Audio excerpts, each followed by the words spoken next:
Hey guys, so we are continuing with chapter 6 and electronic configurations. I'm going to show a couple things in the PowerPoint, but then we're going back to the whiteboard to work, so keep taking notes separately from the PowerPoint for now. But one thing I need to show you, we introduced electronic configurations. I showed you the orbital diagram and how they all fit together. But when we start using the noble gas shortcut, where if I'm at the bottom of the periodic table, let's just say I'm going to write the configuration of barium, which is number 56 on the periodic table. I don't want to write out all those orbitals because it would take forever. So I would use the noble gas that came before barium is xenon.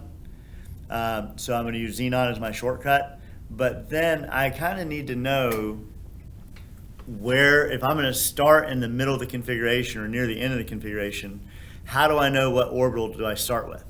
There's got to be some kind of a pattern to follow or something like that. And the answer is there really is a pattern. The periodic table, if we follow the pattern of the periodic table by breaking into blocks and kind of looking at where we are, it will guide us through all the orbitals that we're going to use. And again, in the last example I did, I told you that like when you do the third shell, you do 3s and 3p. But before you put any electrons in 3D, you have to put electrons in the 4s orbital and then come back to the 3D. So you end up kind of jumping back and forth between shells sometimes. That can get confusing. If you have the diagram on paper that you can look at, that'll help you know which orbitals to put the electrons into, but you're not always going to have that sheet of paper with you, and you need to have another way to figure it out. The answer is if you just look at the periodic table. Okay, you should, every time you're doing something in chemistry, you should have a periodic table handy when you need it. So what we do is we break the periodic table into blocks. The first two columns, which are the alkali metals and alkaline earth metals, we call those, when we're talking about electronic configurations, those are called the S block. The transition metals are the D block. Everything on the right side, the nonmetals and metalloids and the ones underneath the metalloids, those are called the P block. And then down at the bottom, the inner transition metals are the F block. Now the letter S, D, P, and F corresponds to the orbitals, meaning if you're looking at the atomic number of all the elements in the periodic table as you work through, if you're at element number 34, and you think of that as the 34th electron being put into the orbitals, wherever you are, whichever block you're in, that's going to tell you what kind of orbital that electron should be going into. Okay, so number 34 is selenium. If I'm in the pink section here, that's the P block. I know that that 34th electron should be going into a P orbital. And not only that, I'm in the first row is hydrogen, helium, second row, third row, fourth row. I know that when I get to selenium, I'm in the fourth row of the periodic table in the P block. So that tells me I'm going to be in the 4p orbitals. Okay? So that means that everything that came before 4p in the diagram has to already be filled up. And then I'm going to put my last electrons into those 4p orbitals until I'm done. Okay? Now, the S block and the P block, whatever row you're in, that's going to represent what shell or energy level you're in.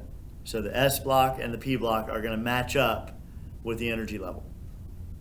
All right, now the D block is always going to be one behind.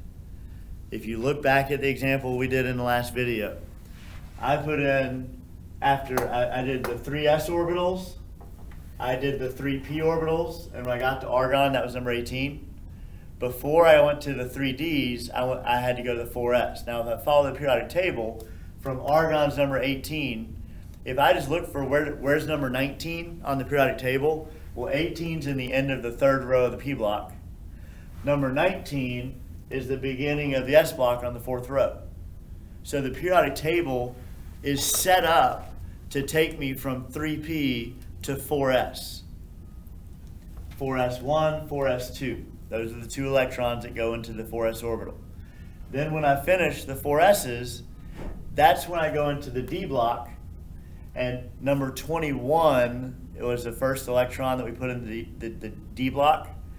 That was 3D1, 3D2, 3D3, 3D4, 5, 6, 7, 8, 9, 10. If you remember, the D orbitals, there's 5 of them. Each orbital can hold 2 electrons. So that means 10 electrons can go in the D orbitals. Well, that just happens to be how wide the transition metals are. They're 10 across. The P block is 6 across because the P orbitals can hold 6 electrons.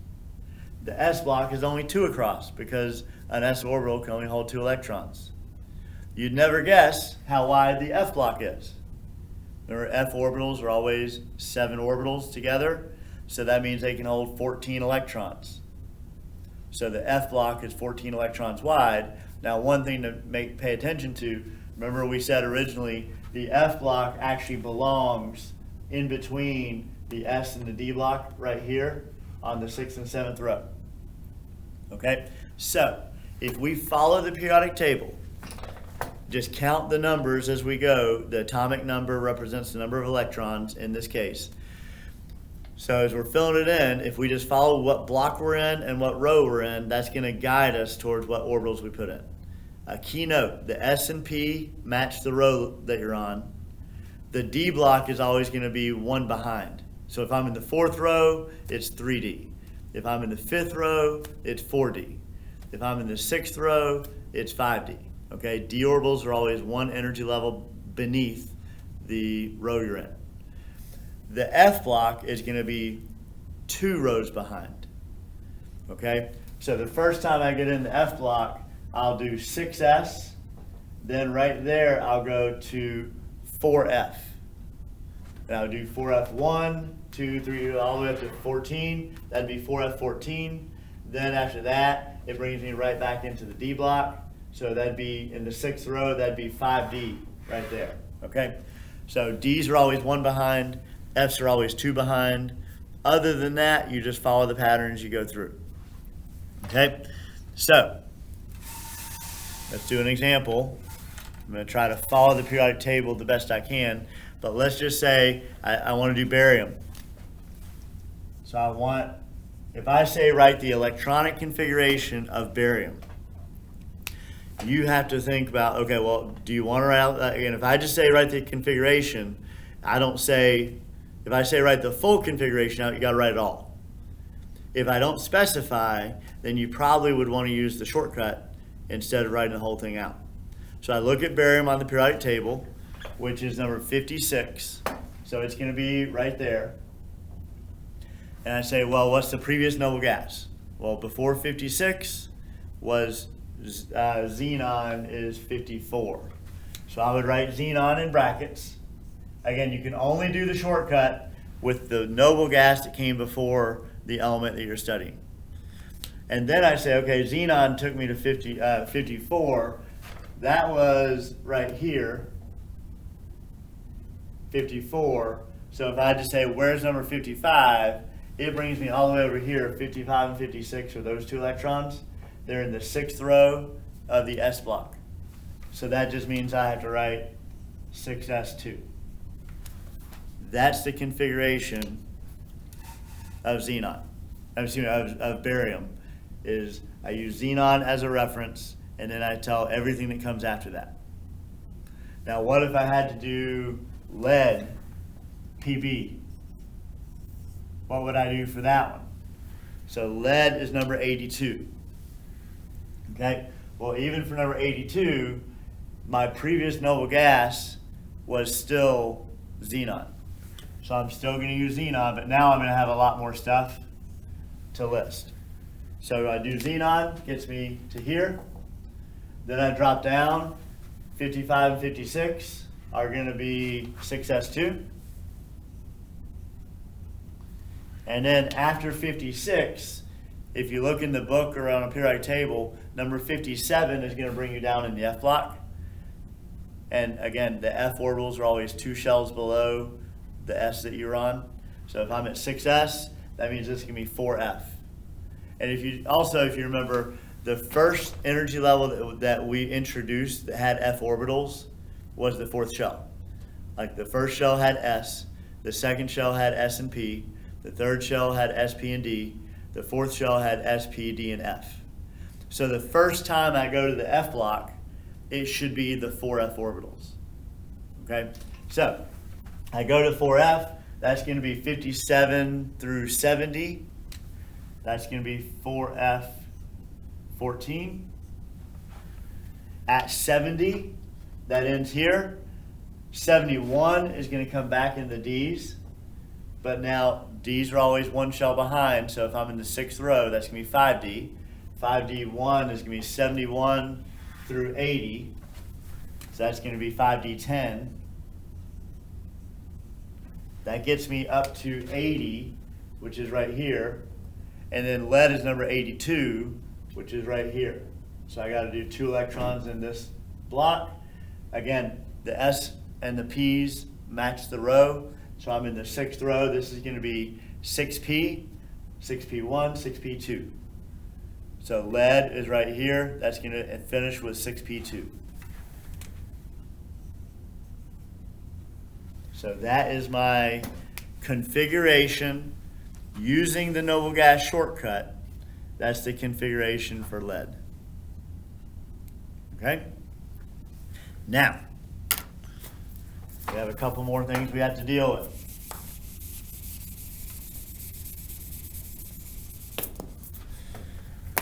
So if I say write the configuration of chromium, you'd start writing.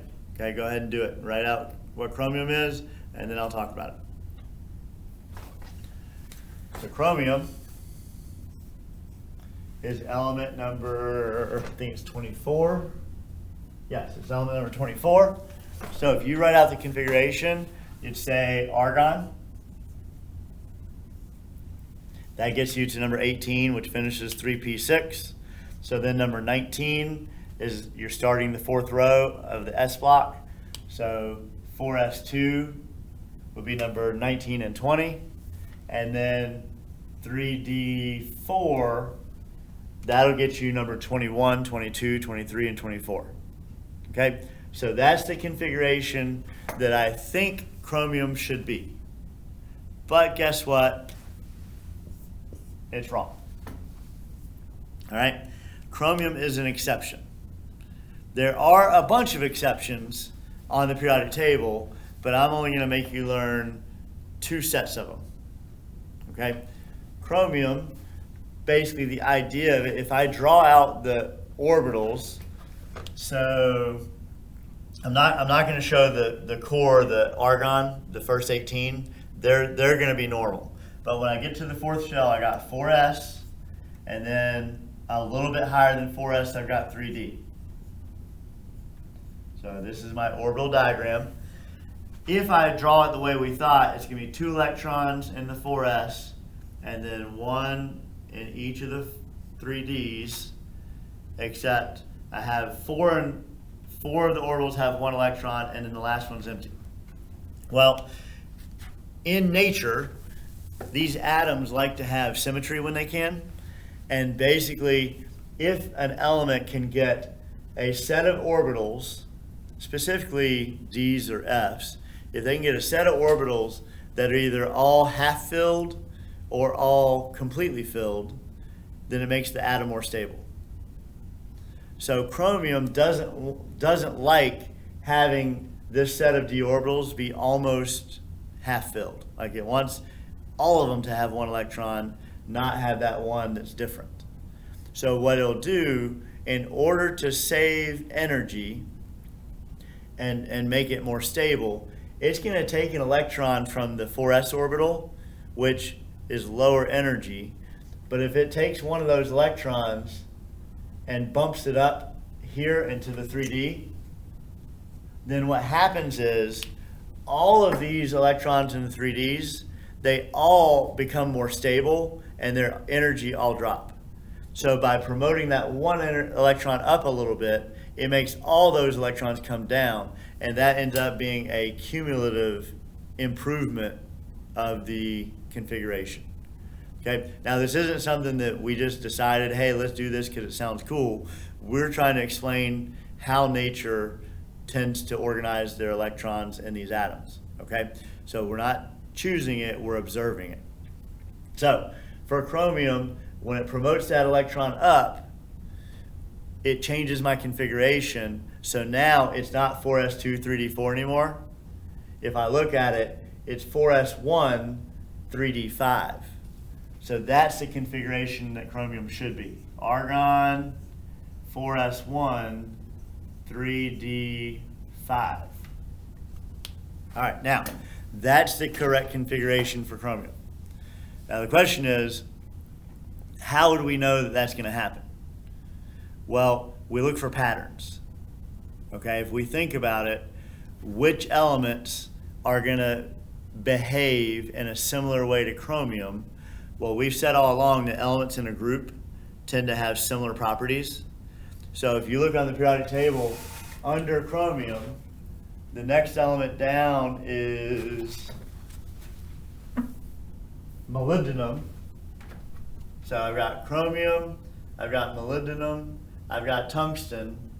All three of those are going to be D4 when you initially write them out, but they're all going to follow that same pattern where they don't like having D4, so they're going to steal an electron and become S1D5 instead of S2D4 in the configuration. Okay, so everything under chromium, they're all going to follow that same pattern.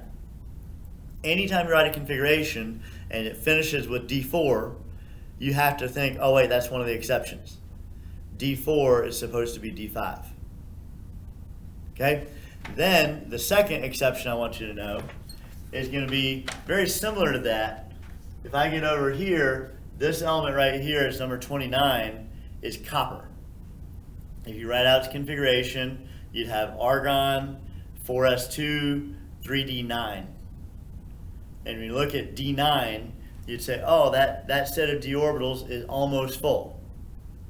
If it could just get one more electron to put in that set of d orbitals, then a nice stable arrangement of 10 electrons and d's, the atom likes that. So what happens is it steals the s electron again to make it 4s1 3d10.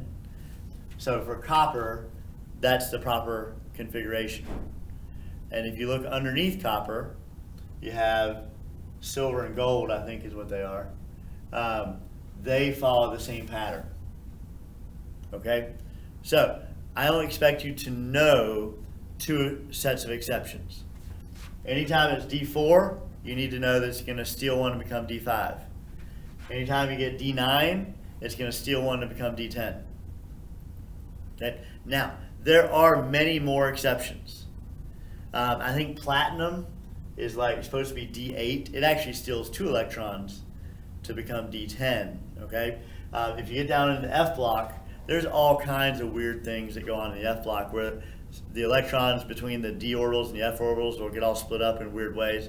You don't need to worry about that. Okay? If you're on mastering chemistry, and mastering chemistry makes you do some random F block element, you can try it if you want to, or just Google it. Again, mastering chemistry randomizes, so I can't make it only give you certain elements. It's going to randomize and give you what it wants to.